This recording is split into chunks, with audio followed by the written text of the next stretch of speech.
¿De qué sirve una ley de transparencia si no contempla sanciones por su incumplimiento? La existencia de órganos de fiscalización es muy importante, pero también lo es la necesidad de que el ciudadano conozca y exija su derecho de acceso a la información pública. Hoy conversamos con Bernardo Navarrete, presidente del Consejo para la Transparencia de Chile.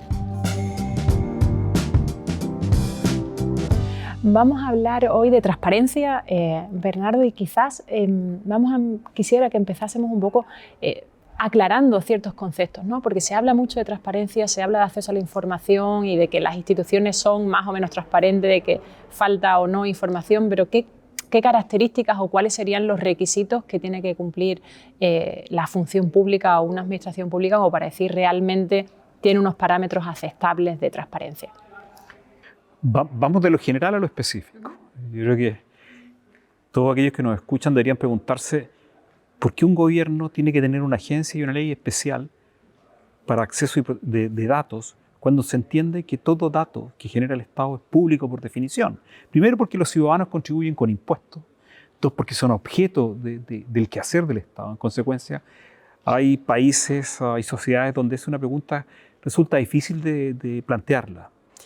En aquellos países donde necesitamos instituciones que definan reglas del juego de acceso a la información, los consejos para la transparencia, que es el caso de Chile o en general los que existen en América Latina, han cumplido una función relevante que es disponibilizar dos cosas distintas. Uno que es la transparencia activa, de todos aquellos datos cuantitativos que yo voy a encontrar en portales. Y es un tema importante porque hoy día la disponibilización de datos es enorme. Para que se hagan una idea, el año pasado el Consejo para la Transparencia en Chile tuvo 7,5 millones de visitas, su portal de transparencia, y en lo que llamamos transparencia pasiva, es decir, yo como ciudadano solicito información, tuvimos 302.000 solicitudes de información. Entonces, ¿qué es lo que está ocurriendo? Las agencias han ido garantizando, han ido avanzando en plantear a los chilenos y a todos los latinoamericanos, porque esto no es solamente un tema de un país, que toda información que obra en poder del Estado es por defecto de los ciudadanos. Y el desafío de nosotros es lograr que los ciudadanos efectivamente busquen la información. Pues no es cierto que estamos buscando información todos los días, no. No siempre tenemos el interés, el ánimo de querer más información. En consecuencia, si uno tendría que dar una explicación de por qué tenemos, es básicamente por una distorsión del Estado, que tiende a ser más opaco, eventualmente algunos dirigentes y algunos funcionarios que no tienen particular interés en ser evaluados finalmente, que es lo que permiten los datos. ¿Y esta opacidad es mayor o es más sensible en ciertas áreas, ¿no? En ciertos temas, digamos que el Estado no quiere abrir datos, compartir esa información, hacer pública esa información, por más que por definición fuese pública? ¿Cuáles serían, en general, en América Latina, esas áreas más sensibles para abrir la información pública, para compartir la información pública? Yo creo que todo lo que son contratos con efectos sobre terceros, las grandes compras que hacen los estados, las grandes alianzas de las empresas, que están tuteladas o manejadas desde el Estado, creo que es un punto de complejidad. Primero porque se va a argumentar siempre que por el tamaño de estas empresas, por el impacto que tienen en la vida cotidiana de los nacionales de sus países, tienen que tener cierta protección respecto de poder negociar, contratar, adjudicar y otros. Porque no es lo mismo cuando hablamos de $1 millón a cuando hablamos de 10.000, 15.000 o 20.000 millones de dólares. En consecuencia, yo diría que estas grandes empresas que están en el Estado, en manos del Estado, deben ser un punto de observación y preocupación. Y ahí me estoy refiriendo a México, Brasil, Colombia, Chile, todos los países que tienen grandes empresas que tienen fuerte impacto en la economía de sus países. ¿Y hasta dónde debe llegar ese nivel de transparencia? Porque uno normalmente cuando revisa la normativa siempre hay límites, obviamente por cuestiones de seguridad nacional, obviamente algunos elementos de privacidad, pero ¿hasta dónde debiera llegar ese nivel de transparencia en la información que se desprende del Estado? Ahí hay dos acepciones que son importantes. Una, aquella que establece la norma, como decías muy bien, el área de seguridad pública, defensa nacional, son áreas en las cuales además existe ley expresa sobre la materia, conocida y reconocida por todos. Distinto es, la pregunta es, ¿en qué medida la política en su propio accionar, en el Congreso Nacional, en el Poder Ejecutivo, necesita también espacios en los cuales poder dialogar sin necesariamente tener esta observación, estas solicitudes de información? Porque la política principalmente es diálogo, y algo que reclaman quienes ejercen una política que busca bien común es esos espacios de diálogo de acuerdos que después se pueden hacer públicos. Entonces, ahí hay una discusión que creo que no es solo académica, sino también tenemos que entender que la política es básicamente un trabajo en que están las emociones involucradas, intereses específicos, y que hay que dar esos espacios y esos tiempos. Pero una vez que algo sea acordado, pasa a ser público.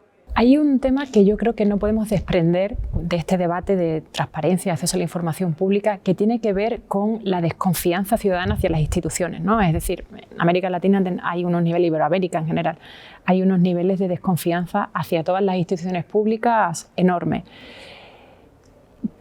Articulando esto con los órganos que vigilan o que revisan o que custodian un poco la información pública, la transparencia, se plantea un poco este debate, ¿no? De la ciudadanía no confía en las instituciones públicas, pero al mismo tiempo las instituciones públicas son las que debieran garantizar estos niveles de acceso a la información pública. Los órganos de transparencia que custodian un poco esta función, lo óptimo sería que pertenezcan al propio Estado, que estén fuera, que tengan una composición mixta. ¿Cómo podríamos pensar eso como para que realmente llegue a la ciudadanía y llegue mejorando estos niveles de confianza y llegue con la normalidad y con la tranquilidad que el ciudadano espera? Bien, yo creo que hay 3 desafíos. El primero es que los organismos garantes de derecho de acceso a la información deben entender que tienen que evaluar el impacto de su trabajo en las políticas públicas. Porque no basta solo con decirle a los ciudadanos que tienen que buscar información para controlar a sus políticos, sino que nosotros también debemos avanzar en evaluar cuál es el impacto real de esa información que disponibilizamos en transparencia activa, de esa información que estamos cautelando que cuando es por transparencia pasiva y es hacia una institución específica del Estado, llegue en tiempo y forma y en un lenguaje fácil, que es clave, porque finalmente nosotros no nos podemos quedar solo en aquello que la ley nos obliga, que es el permitir el acceso, y no tenemos que entrar ya también a cualificar. El segundo desafío es que los organismos garantes de acceso a la información deben ser parte de la institucionalidad de integridad pública de los países. ¿Por qué? Porque como ocurre en Chile, por ejemplo, yo tengo 9 instituciones que directa o indirectamente tienen que ver con la integridad del aparato del Estado, pero que no dialogan, no convergen. Bueno, ¿quién lidera ese esfuerzo importante? Porque tu pregunta yo creo que es tal vez la más importante hoy por hoy, porque las instituciones definen las reglas del juego. Pero cuando yo no quiero aceptar esas reglas del juego es porque estoy primero haciendo un diagnóstico de que no confío en aquellos que están tomando decisiones que me hacen obligatoria a mí en mi conducta diaria, aquello que ellos han decidido. Y nos lleva al tercer problema, que los consejos para la transparencia o los organismos garantes de derechos tienen también un rol respecto al tema de la legitimidad del Estado.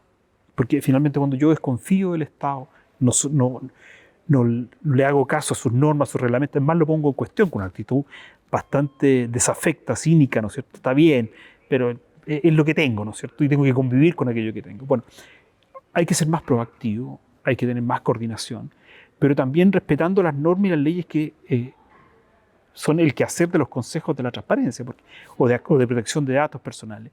Y ahí creo que tenemos un déficit importante, porque mientras estamos tratando de garantizar el acceso a la información, tenemos mucha debilidad en los organismos de protección de datos personales. De hecho, Chile no tiene una Agencia Nacional de Protección de Datos y se acaba de presentar el proyecto de ley.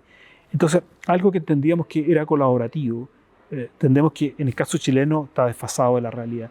Pero entonces, ese desafío de cooperación, de integración, de articulación y de contribuir a la legitimidad de los estados es un tema que creo que no lo estamos tomando suficientemente en serio, porque finalmente los ciudadanos, y sobre todo quienes se están integrando crecientemente por el rol, la edad que tienen al aparato del Estado y a la sociedad, ciertamente está siendo muy crítico de ella. De hecho, cada vez más países tienen leyes de transparencia, leyes de acceso a la información pública. Están incluso países que en América Latina sacaron leyes hace ya años, están reformando, están revisando. Pero a pesar de eso, seguimos teniendo grandes falencias en materia de acceso a la información pública, de transparencia, en garantizar este derecho, ¿no? de acceso a la información pública. Sabemos que la norma no es suficiente, la norma per se no te resuelve, pero ¿qué más hace falta? O sea, hablabas antes de varios desafíos, pero ¿cómo operacionalizar eso como para que el ciudadano también vaya ganando un poco esa confianza y esa cercanía a las instituciones y vaya empoderándose un poco también de ese derecho? Es bueno y importante recordar que los ciudadanos tienen un rol. A mí me preocupa mucho el diagnóstico, cierto paternalismo. en los cuales nosotros partimos del supuesto que el ciudadano, por propio mérito, va a ir a buscar, va a sistematizar, comparar, va a evaluar. Eso no es real. Buscar información es costoso, incluso para el propio Estado generarla. Hay un trabajo hoy día que es evidente a partir de lo que uno observa en la formación de los escolares. Es decir, hoy día nosotros, por un ejemplo en Chile, tenemos un concurso de video para alumnos pequeñitos, donde les pedimos en 3 minutos que nos digan qué es la transparencia, lo que ellos perciben. Bueno, ese es un campo natural de trabajo, que es que los ciudadanos entiendan que el ejercicio de esa ciudadanía es evaluar a través de datos en términos objetivos a su propio Estado. Pero es una visión bastante idílica. En la vida cotidiana de las personas no siempre tenemos ese tiempo, esa disposición. Pero también tiene que ver mucho con que en el diseño de varias de las instituciones en América Latina, incluso aquí en España, la autonomía no es tal. O sea, nosotros tenemos que ir hacia una regla general. Por ejemplo, si alguien me preguntara, ¿necesita, por ejemplo, el mundo tener un tribunal anticorrupción? Probablemente. ¿Y por qué digo corrupción? Porque para muchas personas, cuando hablan de transparencia y acceso a la información, están pensando en corrupción, no en la información y el uso de aquella información. Entonces, a lo que nos enfrentamos hoy día es que tenemos instituciones que no tienen equivalencia. Toda institución debe primero tener autonomía financiera, política, eso como condición. Pero además tiene que tener autonomía en términos normativos, es decir, establecer reglas que se hacen obligatorias para todos los aparatos del Estado. Después, tener autonomía, por cierto, financiera que le permita efectivamente funcionar. Pero tercero, además, fiscalizador en particular. Pero lo tercero es sancionatoria. ¿Ya? Lo punitivo, con todo lo negativo que ello tiene, es un punto de inflexión. Cuando un funcionario público sabe que el incumplimiento de una regla específica, dada por estos consejos, estos organismos garantes, conlleva sanciones pecuniarias, las cosas cambian. Entonces, yo creo que hay cierta retórica ingenua respecto del derecho en sí mismo de fortalecerlo, y muy bien que lo hagamos, pero necesitamos instituciones autónomas sólidas que ejerzan, porque no es cierto que a mayor institucionalidad de transparencia, acceso a la información, tenga menos corrupción en los países. Eso no es cierto. Pero no es menos cierto también que el rol que puedan ejercer estos organismos garantes de derechos, cuando pueden tener autonomía normativa, fiscalizadora y sancionatoria, ciertamente va a impactar en el quehacer del aparato del Estado. Si no, vamos a estar hoy día como en México, que el presidente está vía ley eliminando al INAI. De hecho, ese podría ser uno de los grandes problemas, ¿no? Que en países o en contextos nacionales incluso, en los que hay normativa, pero si no se cumple no pasa nada, no hay sanción, y de hecho incluso te puede convenir en algún momento no cumplir la ley porque la sanción o no hay o no existe o es muy, muy escasa, ¿no? Pero hay otro elemento quizás que te invito a que lo pongamos sobre la mesa, que es la propia cultura organizacional de las administraciones, ¿no? Que muchas veces son los propios servidores públicos los que desincentivan a la ciudadanía o los que ponen trabas un poco. ¿Hasta qué punto eso está cambiando? O sea, obviamente esto es un proceso lento que necesita tiempo, pero ¿se percibe realmente un cambio en el chip? Por ejemplo, en la red de transparencia que tienen los gobiernos iberoamericanos, que reúne, para la redundancia, todos los organismos garantes de derecho de acceso a la información, eso pareciera ser ya un cierto consenso. Se está avanzando en algo que es evidente. Las instituciones no nacen, y menos las gubernamentales, transparentes. Es costoso ser transparente. Es difícil convencer a un funcionario que la información que obra en su poder no es de él, es de los ciudadanos. Y a quien corresponde emitir juicios de valor es a ese ciudadano. Emitir además, y lo que esperamos, opiniones y juicios fundados, en evidencia, para dejar un poco esta idea de que yo sanciono más a mis enemigos que a mis amigos. ¿De acuerdo? Entonces, sí, tenemos que avanzar en una cultura organizacional para hacer que esa información que entiendo que es de los funcionarios públicos, ellos también entiendan que es de todos los ciudadanos, pero a la vez también, y en paralelo, que los ciudadanos tienen que usar esa información y sobre todo a la hora de votar. No es aceptable, creo yo, que en periodos electorales sigamos votando por personas que han sido cuestionadas, no solamente por los tribunales de justicia, sino además cuestionadas por los organismos que supervisan las actividades financieras, legales, etcétera, dentro de sus propios estados. En consecuencia, tenemos que ir avanzando en paralelo, no solo en la cultura organizacional de los funcionarios en los 3 niveles de gobierno, central, regional y local. los municipios en esto son importantes y relevantes, son la principal ventanilla del Estado, pero también en lograr que los ciudadanos entiendan que tienen un instrumento poderoso para evaluar y juzgar electoralmente, porque para muchos latinoamericanos el único espacio de participación real es cuando van a votar. No somos tan robustos organizacionalmente como a veces creemos. Incorporemos, Bernardo, un último elemento sobre la mesa, una última carta sobre la mesa, que tiene que ver precisamente con la proliferación de la información en los contextos digitales, redes sociales, etcétera, porque por un lado es verdad que este tipo de herramientas permiten que el ciudadano tenga más información, en teoría esté más empoderado, pero por otro lado también desinforman bastante, también hay mucho ruido en toda la data que se va moviendo en redes sociales, en medios digitales, etcétera. ¿En qué medida este tipo de herramientas ha ayudado a mejorar el derecho de acceso a la información pública y los procesos de transparencia, o está generando más ruido y más desconfianza? ¿Cuál es la percepción desde los organismos? La información, en la medida en que genere ruido entre quienes hacen eco de las redes sociales, discutan, es bienvenido. Pero el problema que estamos teniendo hoy día es lo que en economía de la conducta se llama los sesgos de confirmación. Yo leo aquella información que refuerza mi opinión, converso con amigos que refuerzan mis posiciones y en consecuencia tengo muy poca disposición a buscar información que ponga en cuestión mis propias creencias. Ese es un desafío en la sociedad civil, en los ciudadanos central, y que no necesariamente tiene que ser obra del Estado, de las instituciones garantes, el cambiar esa actitud. Y ahí tenemos un desafío sustantivo, porque finalmente lo que estamos viendo en las redes sociales es que envío, reenvío información sin poner una condición previa, que es la evidencia, o sea, qué tan verosímil es aquello que estoy haciendo. Pero también nada más humano que el juego de nuestras emociones.